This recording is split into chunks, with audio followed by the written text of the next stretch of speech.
Hello and welcome back to another episode of Nick Tiffany's Movie Reviews, coming at you online and in print format at nicktiffany.com, in audio format wherever you get your podcasts, and even in video on YouTube, TikTok, Reels, wherever you get your social media.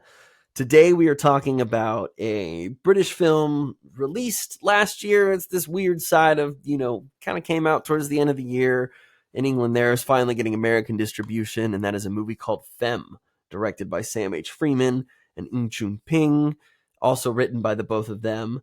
This is, I think there's a pattern for this week of the movies that I saw, at least. This is a revenge film, an LGBTQ revenge film, I would say, that is equal parts horrifying, beautiful, complex, just, gut-wrenching sometimes.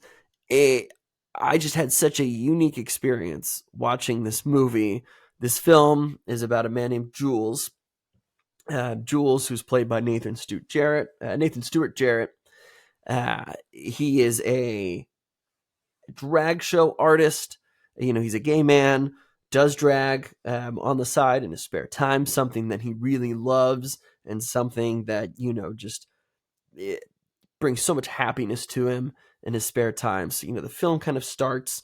We watch one of his performances. It's just incredibly enjoyable.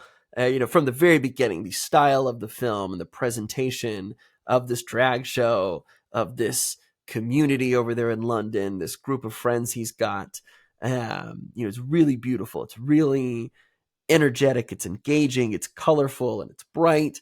And so after a great opening performance, things just kind of take a turn. So Jules heads to a corner store to get some smokes. A bunch of, I would describe as roadmen, British slang for, these guys who are kind of always out and about on the road. They're drug dealers. They could be thugs. They're whatever, they might mug you. They might rob you. They don't mind beating people in public. Roadman is just a term that they use over there. That's how I would describe them best. You got a bunch of these guys in the store, one of whom actually Jules saw after his performance, kind of made some eyes at him a little bit, and so inside the store, these guys start making jokes about his appearance in drag and all this stuff, and Jules hits him with the retort and kind of says, oh, well, it's funny hearing your friend say all these things when he was checking me out earlier. And then even goes a little bit further with some graphic language and just talking about what the friend might want from him. And it's a brilliant moment where you just feel so great that it's like, you know what? Fuck those guys for the horrible and wrong, awful things they're saying to you. But like, well done, throwing it back at their face and giving them a taste of their own medicine. Unfortunately, this just enrages this one guy who had kind of been looking up and down at Jules earlier. He follows him, beats him pretty severely in an alley, makes him strip, records the whole thing. It's embarrassing, dehumanizing for Jules. It's awful. And, he kind of shows up later naked almost, friends taking care of him and, just very quickly sets the scene for what we are getting into. Months pass. Jules, he really hasn't been performing at all, has been staying inside. He's depressed, just not feeling anything. And he goes to a gay bathhouse in London, and as chance would have it, sees this same guy who beat him when he was in drag. Fortunately, is not recognized by the guy, but sees him in there shifting around, making comments, eventually leaving. He kind of follows him. I think both curious why he was there in the first place, knowing maybe you're closeted or something, okay, but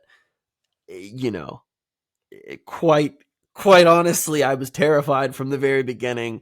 The guy is his name's Preston, played by George McKay, who is just unhinged in this performance, totally embedded in this UK underground world, drug dealer. I mean, he's got all the fake fancy clothes, bling bling, everything, putting on a show. but just, has this rage to him that's honestly terrifying. And so when Jules approaches him as himself, not in the makeup, is not recognized. And, this Preston character is kind of like, all right, well, you know what? Hop in my car. Don't let nobody see you.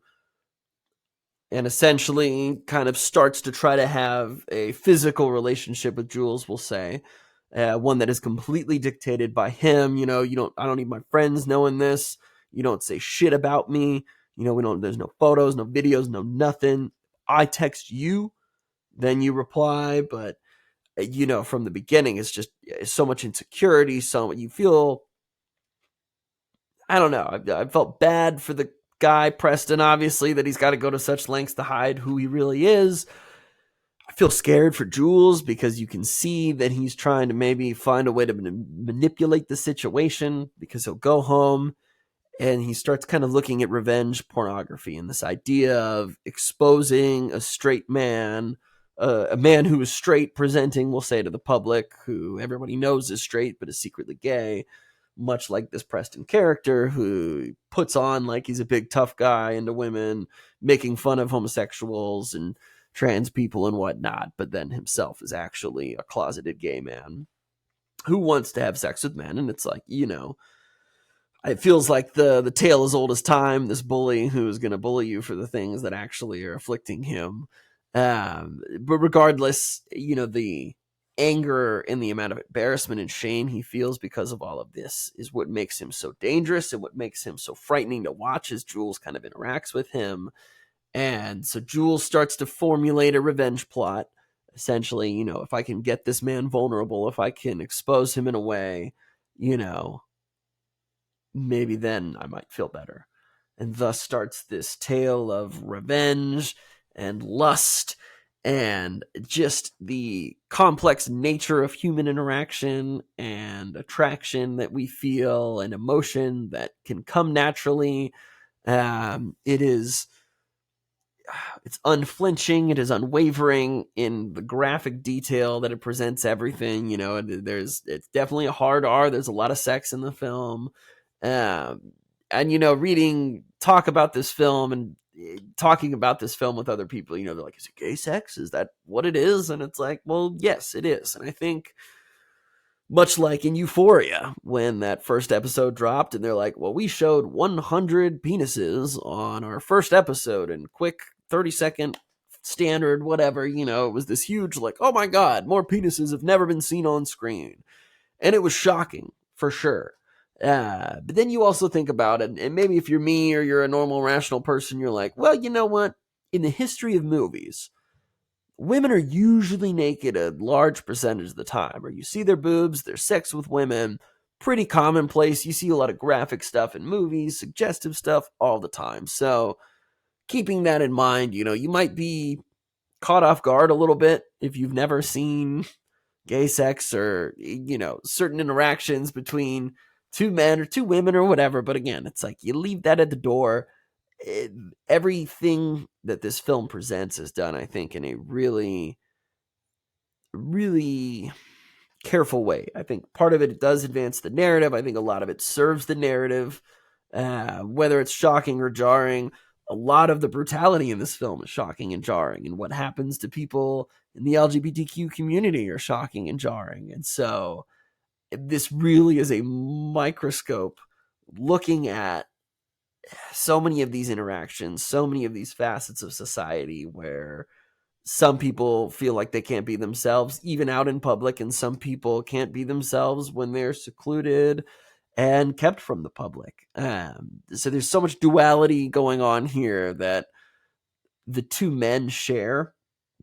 And it's weird because you're watching the film and you're like, I don't love how much they have in common or like how these walls are coming down.